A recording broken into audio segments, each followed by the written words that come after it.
जंगली कहानियों को आपको डराने ना दें। आइए बदनाम जमाना कैंडिरो के बारे में हकीकत जानते हैं। साइंस से मोहब्बत करने वालों, ये आपके लिए है।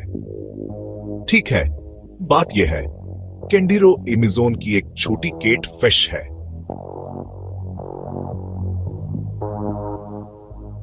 बरसों से लोग दावा करते थे कि ये किसी शख्स के पेशाब की नाली में तैर सकती है और खैर खुद को किसी बहुत ही तकलीफदा जगह पर जमा सकती है। लेकिन क्या ये सिर्फ एक खौफनाक कहानी है या असली साइंस? आइए इस अफसाने को खत्म करते हैं।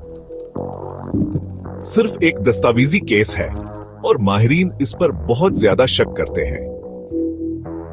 हकीकत में कैंडिरो मछलियां पानी के बहाव की पैरवी करके और दूसरी मछलियों से केमिकल्स को महसूस करके शिकार करती हैं, इंसानों से नहीं। और सच कहूं तो फिजिक्स बस मेल नहीं खाती। तो अगली बार जब कोई आपको कैंडिरो से डरने को कहे तो आप हंस सकते हैं। साइंस कहती है आप महफूज हैं।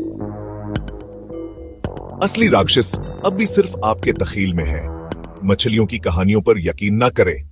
मजीद साइंसी हकायक के लिए फॉलो करें।